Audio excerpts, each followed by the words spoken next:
How we doing, ladies and gents? It's your boy Business back here with another card video, and today I am bringing you a deck profile for Silver Thorn Pale Moons. Now this deck is a ton of fun. I just finished building it and it actually just got support a couple weeks ago, so it should still be pretty fresh for you guys. With that said, I think let's just jump right into it. I think you'll have a lot of fun with this. I'm pretty excited. So to start us off, we have 4 Silverthorne Dragon Empress Venus Liquier. She's the new grade 3 VR that was introduced in Butterfly to Moonlight. She's crazy good. So during your turn, if your front row is filled, all your front row units get plus 5k. And then once per turn, you can counterblast 1 and discard a card, and then call any number of Silver Thorns from your soul to front row rear guard. And then at the end of the turn, you can move all your rear guards, if you have 4 or more, into your soul and get another XL gift marker. So she's crazy good. She can stack those XL markers pretty fast. She protects your rear guards in case you're facing a deck that likes to retire rear guards. The fact that she puts them all into the soul really keeps them safe. It sort of screws your opponent over, because if they're trying to retire your stuff during their turn, they're all safe in your soul, and then you'll be bringing them out with her effect the next turn anyway. So I love that about her. Must at 4. She's a lot of fun, and she plays pretty interestingly with her counterpart Silverthorne Dragon Tamer Liquier. So we have her at 4 as well, and they are very similar cards. The main difference is that the Tamer has a rear guard effect. First off, if you called 2 or more cards from your soul until the end of the turn, she gets plus 10k. So she's a 22k beat stick from Vanguard or rear, which is just so necessary for this deck. It's the main thing that separates her from Venus and sort of puts her into a higher tier, in my opinion. That 22 base is like so critical for this deck, and you want to see as many of her as possible just because she's so good. Her Vanguard effect is very similar to Venus though. Once per turn, you can counterblast 2 and discard a card, and then call any number of Silver Thorns to anywhere on rear guard, not just front row. And then all of your front row rear guards do get plus 3k. So she gives plus 3k instead of 5k, which is slightly worse. She is an extra counterblast, but she can call them out anywhere instead of just front row. So they're interesting in that, you know, they're different enough to be situational. Sometimes you'd rather see Venus at Vanguard, sometimes you'd rather have Tamer, and having both options is definitely helpful. And the fact that they're both so good, there's really no problem riding over them to get more gift markers, because, you know, they're similar enough to where you want to keep riding on Vanguard, you'll get a ton of gifts, and they're both pretty sick. For our last grade 3, we have one of Silverthorne Beast Tamer Dorian. Now, she is broke. She's ridiculous. She's obviously limited, so we can only have one of her. But what she does is, on Vanguard or rear guard at the end of your turn, you can put all other rear guards into your soul and draw a card for every 2 cards put into your soul. And then, if you put 4 or more cards, you can add a grade 3 Silverthorne from your soul to hand and retire this unit on rear guard if it is on rear guard. So that's ridiculous. She fills the hand so easily. She gives you pluses for days. You gotta have her at 1. Pretty much most Pale Moon decks want to see her because she's just ridiculously good. Now to start us off for grade 2s, we have 4 Silverthorne Marionette Lillian. She is probably the best grade 2 in the deck. She has a lot of utility. She does 2 different things. First, her Vanguard and rear guard effect is when placed from the hand, counterblast 1 and search your deck for any Silverthorne and put it into the soul.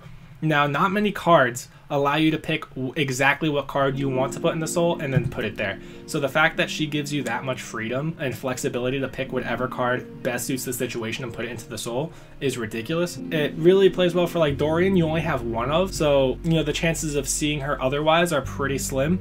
But Lillian allows you to go search her out, put her right into the soul, and you know that you'll be able to pull off a combo with her later. So must at 4. She also, on rear guard, when it attacks a Vanguard, if you have 4 or more Silver Thorns with different names in your soul, she gets plus 10k. So she's a 19k beater on rear. She lets you stuff the soul with whatever you want. She is a great card. Must at 4, in my opinion. Next up for grade 2, we have 4 Silverthorne Diva Selvia. Now, when placed on Vanguard or rear guard, counterblast 1, choose up to 2 cards with Silverthorne in their card names other than herself from soul and call them to rear. So she's very good. She allows you to stuff the board, especially slightly earlier, because, you know, Liquiers do a similar effect, but that's grade 3, so this lets you speed that up slightly. Other than that, I wish she had like a power boosting effect. The fact that she doesn't sort of limits her late game a little bit because you don't want to see her. You want to see the guys who are stronger, or gals, and she is a little, you know, weak for that. But I do enjoy that she can get you started on some combos a little earlier, and the fact that you'll see later a lot of the rearguard cards go back into the soul and stuff like that, so she's nice at 4. If you did want to move her down to 3, which you totally can, I would move this guy up to 4. I personally run him at 3. He's just a rearguard beat stick. If you call 2 or more cards from your soul this turn, he gets plus 10k, so he's a 19k beater. He's essentially like a slightly worse Lilium, but the fact that he has that extra power is definitely helpful. The thing is, this deck does have a lot of really high attackers already with Rising Dragon, with Lilian, and with, you know, Tamer Liquier. That's a ton of units that have really high power, and Sylvia offers slightly more combo starters than I think these guys do, so I do enjoy having her at 4 and this at 3. But if you think the other way would be better, let me know in the comments down below. I mean, I'm always open to people's opinions. So start us off with the grade 1s. We have 4 Silverthorne Assistant Arena. She is easily one of the best grade 1 riders in the game. So when she's rode upon, you can look at the top 3 cards of your deck, put any of the Silverthorns among them into the soul, and then if you put 2 or more, which you probably will because everything in this deck is Silverthorne, you get to draw a card. So she's a +1, she stuffs the soul, and she is exactly what you want to see opening turn. She's crazy good, and she still has a rearguard effect in case you draw into her late game or need, you know, something else when she's placed from the hand. You look at the top 2 cards from your deck, put 1 into the soul, the other to the bottom of the deck. Crazy good, crazy good. Gotta run her at 4. She is insane.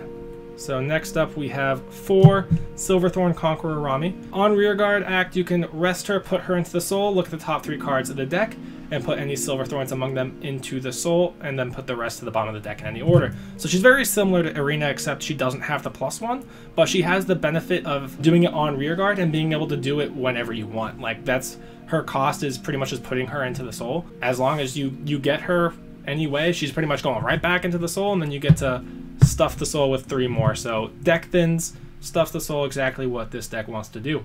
Next up we have 3 Silverthorne Handle Grip Linnea, and I actually think she is a very underrated grade 1 for this deck. On Vanguard or Rear, when she attacks or boosts, Soul Charge 1, and she gets plus 5k. So she's a 13k booster or beat stick. She stuffs the soul. The only downside I see for this card is the fact that it doesn't let you pick what you're putting into the soul. If you've noticed all of the other cards before you Soul Charge, you usually get to look at the top 3, top 2, pick which ones you want to put into the soul, and then put the rest back into the deck, which allows you to save triggers.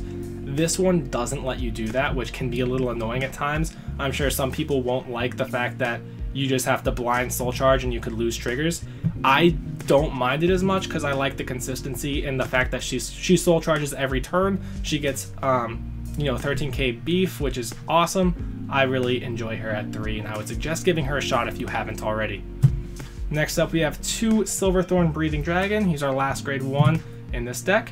He is pretty cool. He allows a lot of good combos. When he's on rearguard, if he boosts a Silverthorne, you can put that Silverthorne into the soul and then call out another one. So he really extends your battle phase. He allows you to get more attacks off, and he's very nice. The only reason I wouldn't run more of him, the fact that he uses a counterblast, I think kind of, you need your counterblast for other things as well. So he's nice to have late game for an extra push, but I don't want to use too many of him because you don't want to use his effect all the time. I think 2 is a nice balance for Breathing Dragon. And then for our trigger lineup, we have 8 fronts, 4 draws, and 4 heals. Now for everyone who has seen my videos and knows me, you'll know I really enjoy crit triggers. I like to be aggressive, but even I'll admit that probably the best way to play this deck is with front triggers because you get so many XL gift markers and you can get so many attacks off. Boosting all of your attacks to making sure they can go through is a little bit more important than having that extra crit. The crit only boosts and helps that one unit, whereas the front will boost everyone. A fun variant I was trying, which I do suggest trying because it's a lot of fun, is doing 6 fronts and 6 crit with 4 of the crit sentinel. And that is so aggressive, it's so much fun. The fronts will boost all your units, the crits will get extra damage through.